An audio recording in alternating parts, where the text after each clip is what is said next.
What's going on, everybody? It's Neil from 2AF. I am sitting here with Mike from Team 2AF and also Team Ridgeline and also Team Brian Cook from BC Precision Ballistics. Thank you. Man, we're going to do another gun history video today, gun story video, and Mike is going to talk about, this is kind of like one of his earlier scoped rifles that kind of got into everything. Man, I'm just going to sit back and let you talk. If I think of any questions or whatever, I'll chime in. Cool, super cool. Thanks for having me, Neil.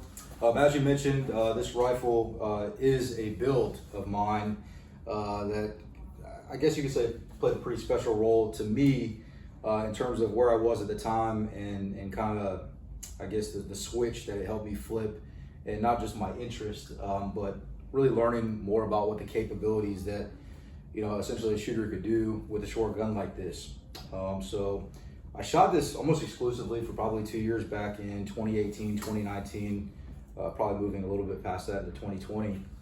And at the time, I certainly feel like it was set up pretty well, and I still think it's got a lot of advantages for, you know, a lot of different reasons. But ultimately what it is it's a 14.5 inch build. At the heart of it is a Noveske Afghan barrel. D. Wilson himself pin and welded this muzzle device on here. It's just a surefire close time. I do run this gun unsuppressed. It's seen a suppressor here and there, but this gun was built with a purpose, and I guess for some reason back then, as much as I was shooting in classes, I just never opted to really run a can. As we move back, you'll find the SMOS set up here on the lower, which was a model labeled GFY, which was just something that when I was introduced, essentially it's you know. It's a Noveske made in the same place, just kind of without the logo. It does have a Noveske upper. And then I tied it off with a URX4, which obviously is highly regarded. There's a lot of characteristics about it that I certainly appreciate. The gun, the way it's gassed, is just always run super smooth with an H2 and a white spring. So standard recoil there, and then the carrier is a BCM ion bonded, which is just a nice touch with the multi-cam wrap it's got. This is the original attacker with the DMX reticle, or excuse me, the FCDM reticle, not the DMX.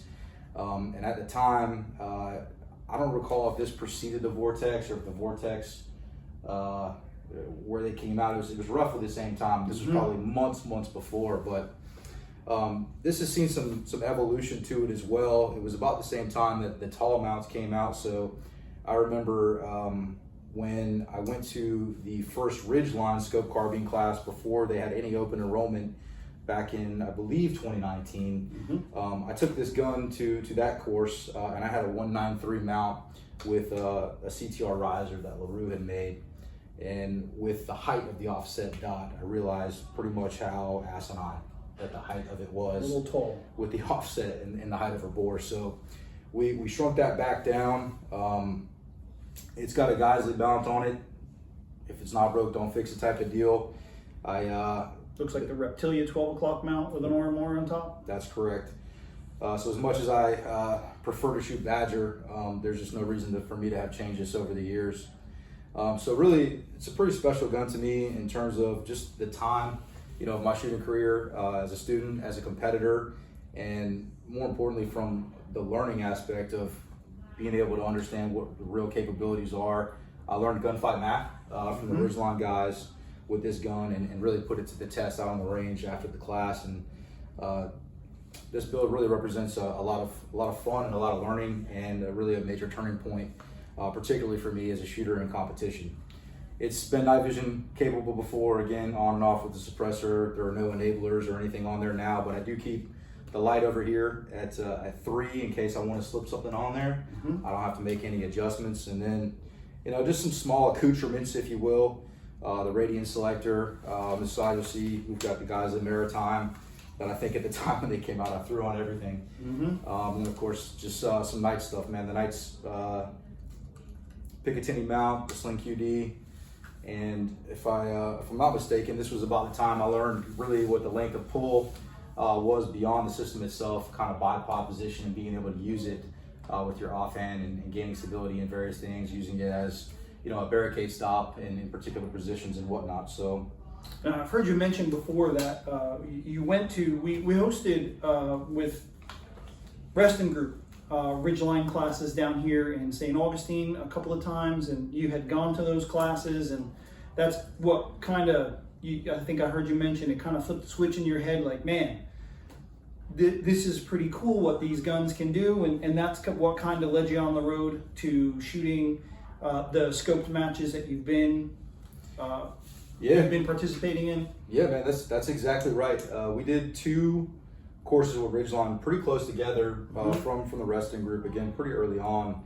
And I got to push this gun, I would certainly say, to its limits, not just with Ridgeline, but in competition.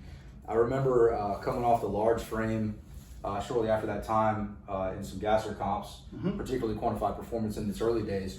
And I remember the first time that I took this gun to a match, it definitely humbled me up a little bit. Just understanding also what the incapabilities of the shooter could be if you're not taking full advantage of what the shooter's capabilities are with of course a shorter system, lower magnification, and maybe some more difficult or challenging conditions to be shooting in. But that in itself was a pretty big deal of realization, and set some goals around that, and that's why this gun is pretty super cool to me.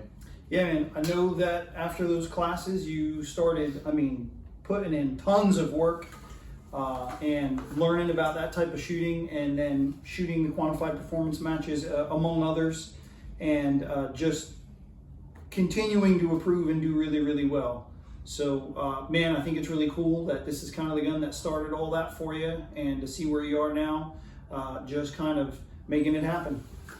It is, man, and I appreciate the opportunity to talk about it. It's kind of interesting. I don't necessarily prefer to build my own guns in terms of assembling parts. It's rare these days, probably won't happen for a while again, but the choices that were here are certainly something that won't be undone. Yeah, and I look forward to run this thing hard maybe another day soon.